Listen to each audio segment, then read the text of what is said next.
Bonsoir à tous, merci d'être avec nous pour votre journal du Gard. Et pour commencer ce journal, justement à l'affiche de la feria de Nîmes connue, la ville se pare d'habits de lumière et c'est une photographie du costume porté par José Tomás en septembre 2012 lors d'une corrida historique où il triomphe seul contre 6 qui a été choisi.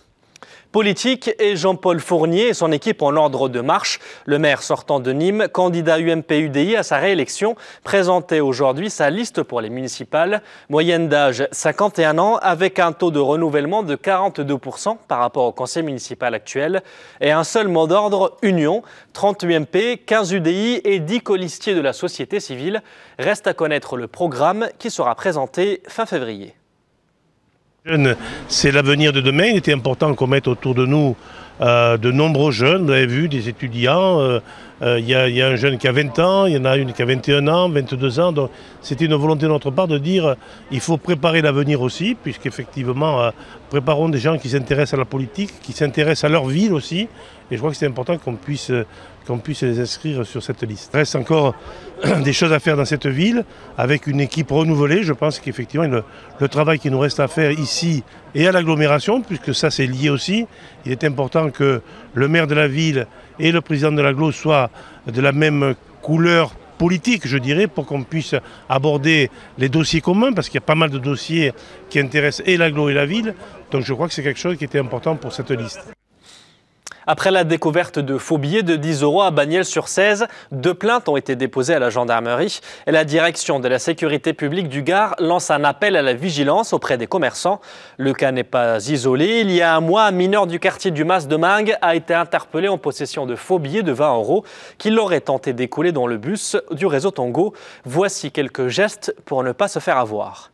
Vous avez une petite partie sur le billet de 10 où vous pouvez constater par frottement une certaine rugosité de cette partie-là. Ensuite, deuxièmement, vous avez un petit hologramme couleur argentée qui, par contraste, vous révèle une fois la valeur du billet et une fois un deuxième symbole.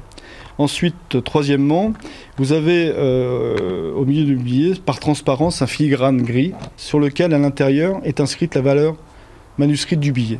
Le quatrième point qui est vraiment facile à repérer, c'est lorsque vous, par transparence, vous regardez la valeur du billet, les chiffres sont bien juxtaposés. Voilà, ce sont 4 petits contrôles qui ne prennent pas beaucoup de temps et qui peuvent vous permettre de ne pas être escroqué. Le centre Raymond Ruffi, c'est fini. L'établissement EHPAD, situé en plein centre de Nîmes, va déménager en septembre 2015 sur le site du CHU Cercavalier. Un déménagement qui permettra d'agrandir la capacité d'accueil et qui devenait urgent. Plus de détails, Alain Belon.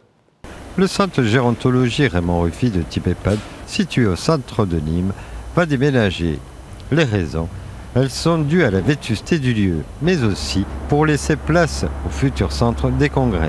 Il ne correspond plus aux normes de sécurité, ni même de confort, comme je le disais, et d'usage. Et donc, il nous faut le reconstruire. Et à le reconstruire, nous avons choisi de venir le reconstruire le plus près possible du site existant, dans un cadre forestier que vous connaissez, un parc, et en même temps de concentrer sur ce site la totalité de nos capacités de prise en charge des personnes âgées. Patients et personnels seront donc installés par la suite dans une nouvelle extension sur le site de Cercavalier dès septembre 2015. Cette extension aura un accueil plus adapté, où l'on comptera 144 lits au lieu des 108 proposés au centre Raymond Ruffi. Pour cette réalisation, le personnel a été mis à contribution. Nous avons eu la chance effectivement de travailler avec les équipes soignantes et les équipes techniques sur ce projet aux différentes étapes de la conception, du choix des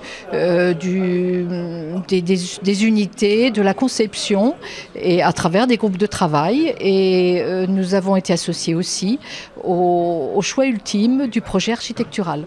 Le futur bâtiment aura une superficie de 6130 m².